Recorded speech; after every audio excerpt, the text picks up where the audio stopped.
बताओ किसने गाली दी? अहिर गणेरिया कुर्मी चोर धर सारे का टंगरी तोर। बताओ ये सोचने की बात है कि नहीं? और नौजवानों आपसे पूछ के जा रहा हूं, ये गाली किसने बनाई थी? आपकी जातियों का नाम लेकर के गाली बनाई। उनकी बुद्धि 12 बजे के बाद खुलती है और आपकी पीढ़ी दर पीढ़ी ये सब सहते हुए आ रहे थे। मैं यादव जी लोगों से ज्यादा मुखातिब हूँ, क्योंकि आजकल उन लोगों के लगा लगे लाठी में दम बा तो बाकी लोग क्योंकि समझे कि ना बा। और आपके ऊपर इतनी गाली बनाई गई, इतना अपमान। ये गाली किसी दलित ने बनाई थी क्या? ये गाली किसी आदिवासी ने बनाई थी क्या? ये गालियां आपकी जाति के नाम पर देखकर किसी मुसलमान ने दिया था क्या? फिर कौन था? आप भी जानते हैं और मैं भी जानता हूं। कुछ बात इशारे में कहने आपको आया। संविधान नहीं था तो खटिया पर बैठने में भी जाति देखी जाती थी। बताओ संत कबीर नगर के लोगों, सही है कि गलत है? हमारी पीढ़ियों ने अपमान सहा है। आजकल के नौजवानों को लगता है कि धर्म खतरे में है, ये वाली बात कहकर के वो डंडा लेके धर्म बचावे चल जाता हूं। उनका परिवार खतरा में है, उनके पता नहीं है। रोटी खतरा में है, उसको पता ही नहीं। एक गाय भैंस चराने वाले परिवार का बच्चा, एक किसान परिवार का बच्चा आजमगढ़ से निकलकर इलाहाबाद यूनिवर्सिटी पहुंचकर यूनिवर्सिटी टॉपर होता है, गोल्ड मेडलिस्ट होता है, दिल्ली यूनिवर्सिटी में पहुंचकर पीएचडी करता है, 21 साल की उम्र में प्रोफेसर बनता है, 14 साल प्रोफेसर रहता है। वो अपने दम पर होता है, किसी के एहसान और किसी के रहमो करम पर नहीं होता। परिवार वालों की मेहनत, उनका संघर्ष, मेरे परिवार वालों को कम से कम ये पता था कि मुक्ति अगर कहीं है तो शिक्षा से है, इसलिए उन्होंने पढ़ाया। तो बहुत दिन तक तो ये लगा कि परिवार वालों के चलते हम पढ़ करके यहां तक पहुंच पाए, लेकिन जब असली चेतना की पढ़ाई आई तब हमने ये समझा किसी किसान, कुम्हार, लोहार, बढ़ई, नाई, मोची, निषाद, मल्लाह के परिवार के बच्चे अगर आज यहां तक पहुंचे हैं तो यह संभव ही नहीं होता अगर इस देश में बाबा साहब का संविधान नहीं होता और मंडल कमीशन की रिपोर्ट नहीं होती। संविधान नहीं था तो खटिया पर बैठने में भी जाति देखी जाती थी। बताओ संत कबीर नगर के लोगों, सही है कि गलत है? खटिया सबके लिए थी क्या? खटिया मालिक देख करके नहीं कहती थी कि मेरा मालिक बैठेगा, नौकर नहीं बैठेगा। जाति देख करके कहा जाता था कि हमारे सामने आप बैठ कैसे सकते हो? पैर में चप्पल पहनकर हमारे दरवाजे के सामने चल कैसे सकते हो? बताओ ये गलत है समाज का इतिहास की? सही है। पानी पीने से रोका गया इसी समाज में, देश के दूसरे देशों में आज तक आपको कोई ऐसा अन्याय नहीं मिलेगा। जिस तालाब में जानवर पानी पी सकता था उस तालाब का इंसान पानी नहीं पी सकता था, क्योंकि उसकी जाति अछूत बना दी गई थी। यह भारत में हुआ और कहीं इस तरह का आपको नहीं मिलेगा। और जिसे भगवान मानते थे उनके मंदिर में जाने से रोक दिया, क्योंकि मंदिर अपवित्र हो जाएगा। बताओ सही है इतिहास की गलत है? बताओ भगवान अगर कहीं होगा तो इस बात को देख के खुश होगा क्या कि इंसान और इंसान में बांट दिया तुमने? किसी का सम्मान इतना ऊंचा कर दिया और किसी को अपमानित कर दिया कि उसकी जाति के नाम पर तुम गालियां देते हो। कानून बनाना पड़ा कि उस जाति का नाम अगर आप लोगे तो आपको जेल हो जाएगी। तब जाकर के अभी धीरे धीरे थोड़ी कमी आई है। बताओ गांव में गाली देना बंद हो गया है क्या? उसकी जाति के नाम पर गालियां हैं। हमारो घर दूर ना है, आजमगढ़, भोजपुरी आवल है ना। बताओ किसने गाली दी? अहिर गणेरिया कुर्मी चोर धर सारे का टंगरी तोर। बताओ ये सोचने की बात है कि नहीं? और नौजवानों आपसे पूछ के जा रहा हूं, ये गाली किसने बनाई थी? आपकी जातियों का नाम लेकर के गाली बनाई। फलाने का बुद्धि घुटना में।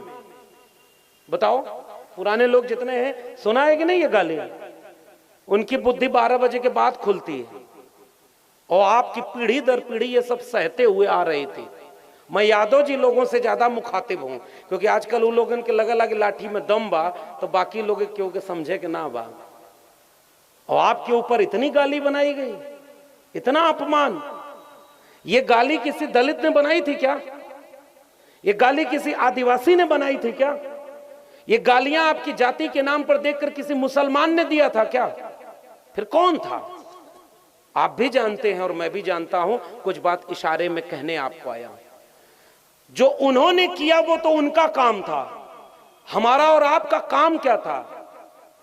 क्या मनुष्य होने का सम्मान बराबर का हो सकता है कि नहीं?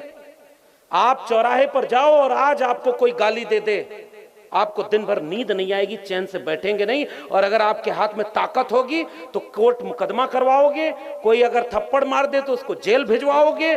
आप अगर ताकतवर हो तो उसको अगले चौराहे पर थप्पड़ मारोगे। क्या आप अपना अपमान सह सकते हो क्या? हमारी पीढ़ियों ने अपमान सहा है। आजकल के नौजवानों को लगता है कि धर्म खतरे में है, ये वाली बात कह करके वो डंडा लेके धर्म बचावे चल जाता हूं। उनका परिवार खतरा में है, उनके पता नहीं है। रोटी खतरा में है, उसको पता ही नहीं है। विश्वविद्यालय में जाने पर जाति नहीं पूछी जाती। विश्वविद्यालय में जाने पर सब छात्र होते हैं, सब प्रोफेसर बराबर का व्यवहार मानते हैं। मैं इलाहाबाद यूनिवर्सिटी में जब gold medal topper of the batch हुआ तो मेरे प्रोफेसर ने कहा, और आज भी वो प्रोफेसर है, उसने कहा अहिरों का लड़का गाय भैंस चरावना छोड़ करके यूनिवर्सिटी टॉप करेंगे तो हमारे बच्चे कहां जाएंगे? आप समझ रहे हैं ना कि इसका कब्जा ज्ञान पर था, शिक्षा पर था, रोजगार पर था, सम्मान पर था। और बाकी लोग प्रजा हैं। खेत में अनाज पैदा करो, बेगारी करो, हल चलाइए दिन भर, 2 रोटी दे दी जाएगी, देंगे। आजकल नया नया नारा दे रहे हैं। उनसे पूछिए कि बांटा किसने? अपने से बंट गए हम लोग। हमने पहले पैदा होते ही कहा कि हमारे नाम पे गाली बनाओ, हमारे नाम पे कहावत बनाओ, हमारे नाम पे मुहावरा बनाओ, हमें अपमानित करो। आपके यहां भी बहुत गालियां बनी होंगी, आप जाके घर जरा होमवर्क कर लेना। अभी मैं आ रहा था, ये सुबोध जी बैठे हुए हैं, इनके पिता, उनको आप लोग हमसे ज्यादा अच्छे से जानते होंगे। इन्होंने एक वाक्य कहा कि सर जो लड़ाई आज आप लोग लड़ना चाहते हैं ना, पिताजी आज से 2-3 दशक पहले वो लड़ाई लड़कर कहे कि हमारे बाप दादा खटिया पर बैठने से नहीं रोक पाए और नहीं बैठे, हम खटिया पर या तो बराबर बैठेंगे या खटिया नहीं रहेगी, सब जमीन पर बराबर बैठेंगे। लड़ाई तो यही थी ना भाई, सही बताना। खटिया बनाया किसने? जो बैठता था उसको बनाने आता था, सही सही बताना। खटिया बनाने आता था, अनाज पैदा करने आता था, कपड़ा बनाने आता था, लोहे का काम करने आता था, लकड़ी का काम करने आता था, मिट्टी से बर्तन बनाने आता था। जब कुछ आता ही नहीं था तो वो राज कैसे करते थे? गुलाम बनाकर।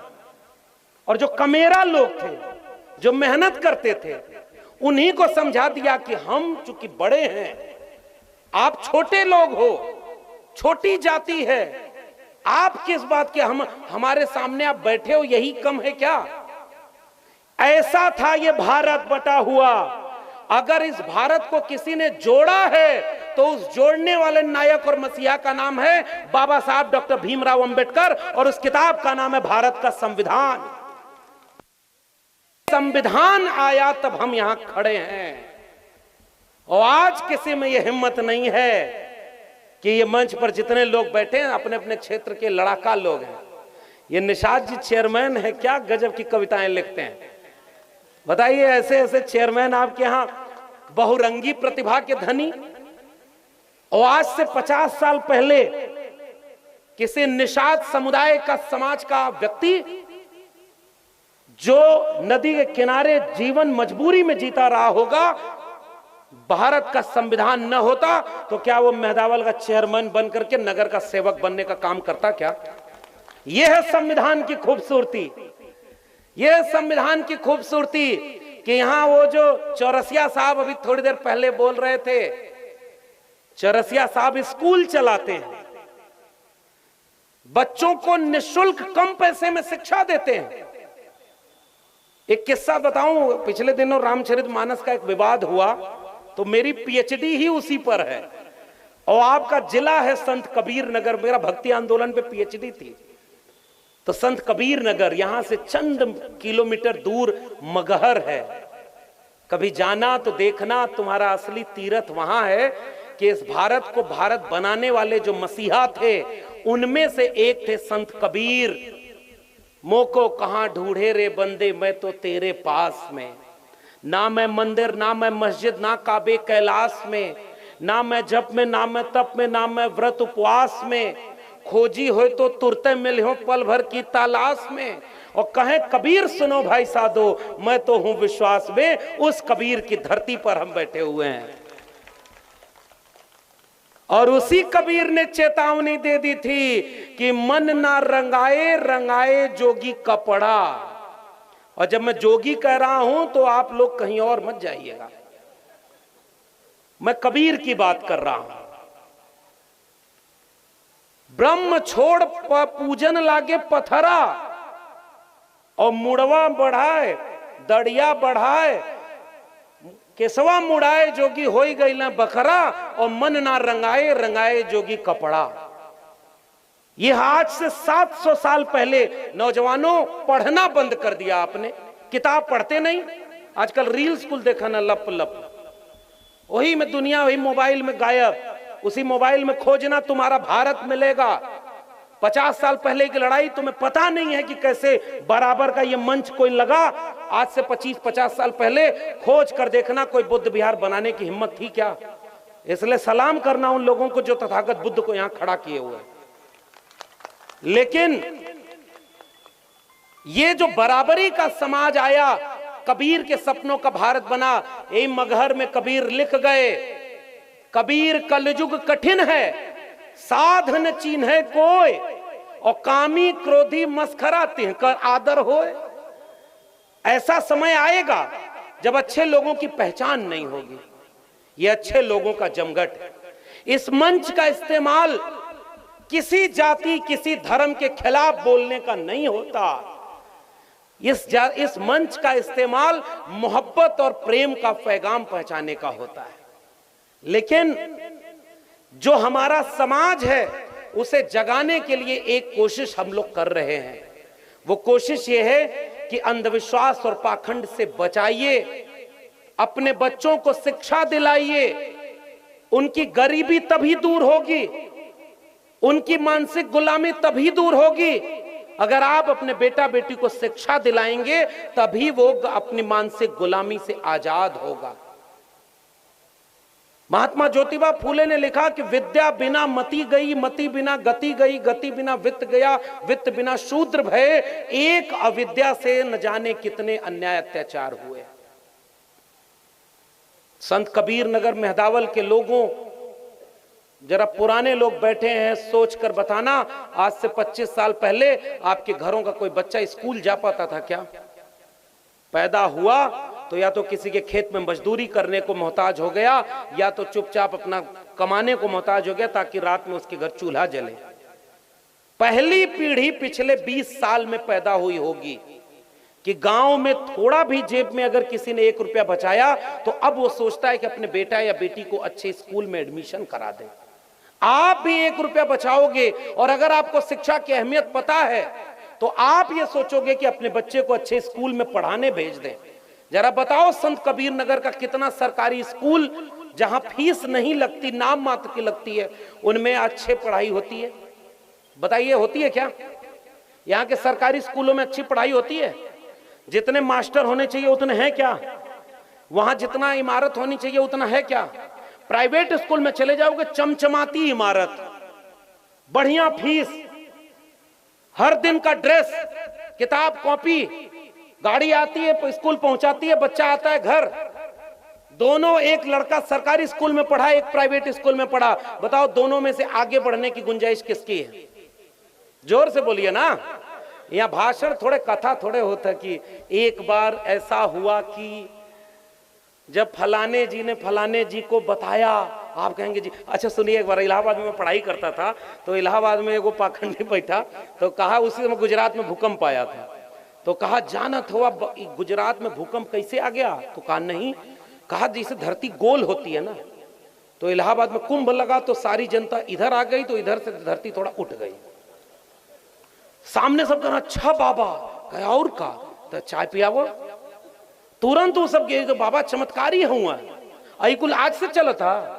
आजकल टीवी पे नयका नयका बाबा कुल आगल। हम छत्तीसगढ़ गए तो एगो नया बाबा और यहाँ घूमत उका तो 1 लोटा जल सभी समस्याओं का हल, मतलब 1 लोटा जल में सारी समस्या का हल है। तो भाई लोटा तो सबके घरे में बा, जल भी यहीं बा। और कबीर लिख गए कि मछली न तरी जेकर जल ही में घर बा। कबीर 700 साल लिख गए और हम आज तक नहीं समझ पाए। तो चमत्कार के नाम पे अंधविश्वास फैल गया। और शिक्षा जागरूक करती है, शिक्षा समझदार बनाती है। आज से 50 साल पहले कोई बीमार होता था तो औषधि से उसकी बीमारी ठीक होती थी। आज अगर सर में दर्द भी होगा तो कहोगी कि एक पैरासीटामोल खा लें, बदन दर्द, सर दर्द, बुखार है तो कम होगा। मंत्र नहीं पढ़ते ना। और एक धर्म में नहीं, हर धर्म में पाखंड अंधविश्वास रहता है। विज्ञान और शिक्षा जैसे जैसे आगे बढ़ती है तो जीवन आसान हो गया। आज से सैकड़ों साल पहले पेड़ का पत्ता ओढ़ते थे, आज कपड़ा पहने हुए हो। ये किससे बना है? और एक को कपड़ा जितना आप लोग पहने हुए भी भारत का बना हो तो बता देना। ये जितना कपड़े का रेशम है, एक समय था जो भारत में बनता था, अब सब विदेश से आता है। मैन्युफैक्चरिंग यही होती है। जितना मोबाइल हाथ में लिए हो, एक भी मेड इन इंडिया हो तो बता दो। और सोने की चिड़िया कौन? हम। तो जब सोने की चिड़िया हम हैं तो हमारा सोना कहां गया? क्योंकि जो लोग रिसर्च करते थे, धीरे धीरे इस देश में उनको गुलाम बना लिया गया। किसी धोबी को किसने बताया होगा कि किस मिट्टी से कपड़ा साफ करते हैं? बताओ गांव के लोगों, मैं आपसे पूछना चाहता हूं। ये तो किसी धोबी ने ही खोजा होगा। किस मिट्टी से बर्तन बनेगा, किससे नहीं बनेगा, ये तो किसी कुम्हार ने खोजा होगा। कौन से पान के पत्ते से पान खाया जाएगा, चौरसिया समाज के अलावा कोई जान पाया हो तो बता दो। कौन सी लकड़ी से कौन सा हथियार बनेगा, ये किसी बढ़ई के अलावा कोई और खोज पाया हो तो बता देना। कौन से खेत में कौन सा अनाज पैदा होगा, कौन सी वनस्पति खा सकते हैं और कौन सी नहीं खा सकते, ये किसी किसान कमेरा और खेत में काम करने वाले खेतिहर ने बताया होगा। यानी जो रिसर्च करता था उसने इस देश को खोज करके दुनिया को खूबसूरत बनाया। जब आधुनिक विश्वविद्यालय बने तो आपके बच्चे बताओ उस यूनिवर्सिटी में पढ़ने जाते हैं जहां रिसर्च होता है? बाहर। इसलिए प्रोफेसर की डायरी पढ़ना। जब नई यूनिवर्सिटी बनी तो आपकी यूनिवर्सिटी में कोई निषाद, कोई राजभर, कोई तेली, तमोली, अहिर, कुर्मी, ये कोयरी, ये कोई नहीं वहां है। तो फिर है कौन? देश चलाने वाले मुट्ठी भर लोग। मैं यही कहने आपसे आया हूं। बताओ, अगर आपकी आबादी इस देश में 90% है तो इस देश में विश्वविद्यालय में 90% प्रोफेसर आपके होने चाहिए कि नहीं? सीधा सवाल मेरा है।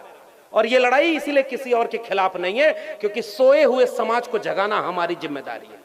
जो 14 साल प्रोफेसर रहने के बाद नौकरी से निकाल दिया गया क्योंकि सच बोल रहा था। और ऐसा नहीं है कि किसी ने निकाला, हमने ऐसी नौकरी कबूल नहीं की जिसमें उन लोगों का गुलाम बनने की शर्त थी कि अगर नौकरी पानी है तो उनकी हां में हां मिला दो। तब मैं सोचा कि डॉक्टर भीमराव अंबेडकर तो कोई नौकरी नहीं किए,